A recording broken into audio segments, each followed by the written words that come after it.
Hello and welcome back to another Archi Diaries video. I hope you've all had a lovely week so far. In this week's video, I'm going to be talking to you about my paradise carpet model that I've been working on this past week. It's kind of been a hit and miss, but I'll explain to you why in a second. So if you haven't watched the previous videos already, I would highly recommend you do so, just so you have a bit of context into what I'm working on at the moment. If not, then I've been doing some master planning and figuring out what exactly I want to design within my paradise carpet city. And I was doing that at A3, sketching, hand drawing, and now I wanted to kind of like test this out by modeling it and creating this almost hybrid drawing artifact where I could translate those 2D elements into 3D structures, but still keep it quite, thin and delicate, and almost, lifelike. So I've used a bunch of different materials and objects. I've learned a lot of things along the way, and basically it kind of didn't pan out. I think this was a really good test because it allowed me to see what I have done good and what could be done better. The overall comments my tutors had was that there is a lot of like variation between the different materials, the different colors, and there's like almost too much randomness. So with kind of like these elements, or the difference between this being card and this one being paper, and having different kind of like heights and things too, some of it doesn't really work. And I kind of understand where they're coming from and their point of view, and I think they kind of have a different almost vision for it. So my comments for this week were to basically keep it to a limited material palette as well as a color palette. And so going forward, what I'm going to do is basically have a clear 2mm acrylic base, so that if I were to kind of mount this or put some lights underneath it, it would also, shine through. And then that way there is no kind of like fixed base. I have that option to be quite flexible with it. And then keeping it again to sort of like the mount board that I've used for this base grid, and probably a thinner and maybe glossier paper for the threads. And basically that's gonna like limit me but also keep it very consistent throughout. So all these different elements will also be in similar materials but maybe different colors, maybe some of it will be printed and so on, but it will just allow things to look a bit more cohesive and smooth and relentless. Another comment I had was the threads over here were way too big, and obviously they didn't cut as great as I wanted. So that was another thing that was kind of bugging me.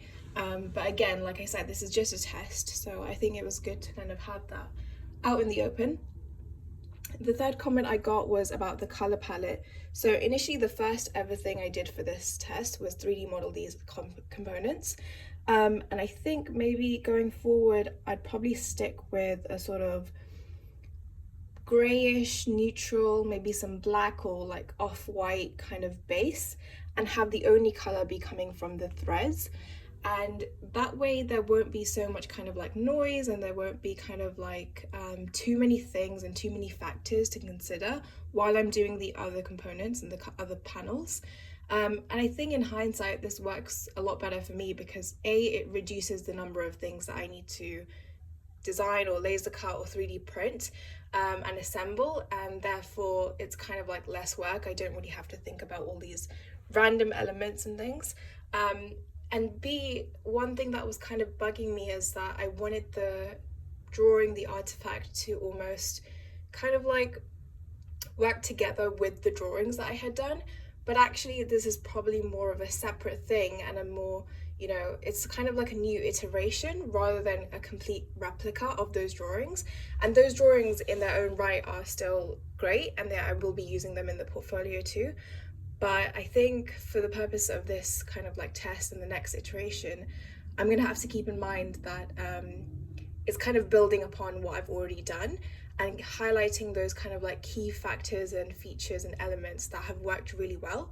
So that's another thing that I will be thinking about going forward. So I'm just going to explain to you how I've actually made this.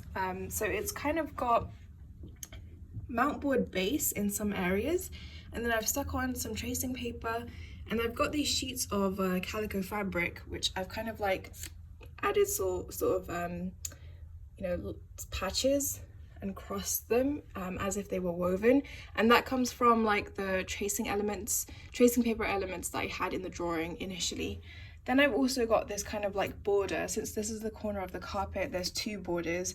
There's this sort of thicker border that holds these hovercraft elements and has these kind of like bespoke paperclip elements too. And then there is also this kind of like side border with just simple pins. And again, like the comments were that the pins work slightly better than the paper clips because the everyday objects thing didn't really work out as well. And I can kind of see that and understand it. And I think obviously the project needs a lot of like delicacy and it needs a lot of kind of thought behind it. And I think in order to make it really, you know, fragile and intricate, I think eliminating the everyday objects angle is probably best. And so going forward, I'm going to be keeping the pins and the kind of like black border that I've got over here, and then maybe kind of adjusting this border so it's not as thick and solid, and just keeping it to maybe one layer, similar to how I've done this kind of like mount board green base. And then this is kind of like a laser cut element too over here, where I've kind of taken that structure and, you know, just laser cut the top and the legs separately. I think the problem here is that it's way too high, and so it kind of like distracts from everything else and doesn't, you know, remain at that same level, which again is also a problem over here with this element, which, you know, I think this worked really well and it was a good test to try this out. But again, it just becomes really kind of like clunky and different, and you're factoring in different things. These elements worked quite well in terms of like how I've mounted them onto like a couple of stacks of card. I think the only thing here was like the color wasn't working as well. And another idea they gave me was to basically laser cut these elements separately and just kind of like stack them on top of each other in paper or card. And that way it still gives that kind of like depth, so it's not just a flat, you know, object stuck on. And yeah, I think that's pretty much it. I think the next steps going forward are going to be to do another iteration of this, and hopefully that one will be a lot more sophisticated and put together, and I think it will also help me understand what components work and what I can then translate into the rest of the carpet.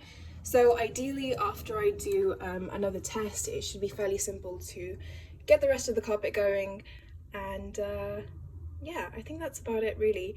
I think yesterday was quite tough for me in the sense that I was really, you know, I was really proud of how I put this together and it looks really interesting. But I also, you know, took their comments in and it made sense, and I had to like think on it for quite a bit, which I think is really important. And I think most of us don't really do that as much. We kind of just go, oh, you know, they didn't like it, and we end up getting almost angry in a sense. So I think having that kind of like break and breather, you know, setting aside work for the evening and just thinking about what they've said and then revisiting it the next day, the next morning, does actually help.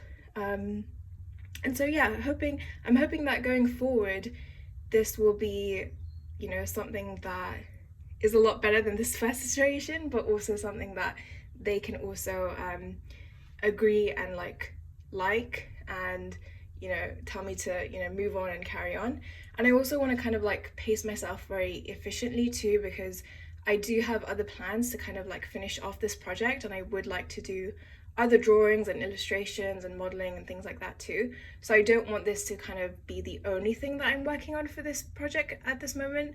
So yeah, that's kind of it for this week. But like I said, if you've enjoyed watching along, please do subscribe and follow me on Instagram if you aren't already, to keep up with everything on my stories. Thank you so much for watching. See you guys next week.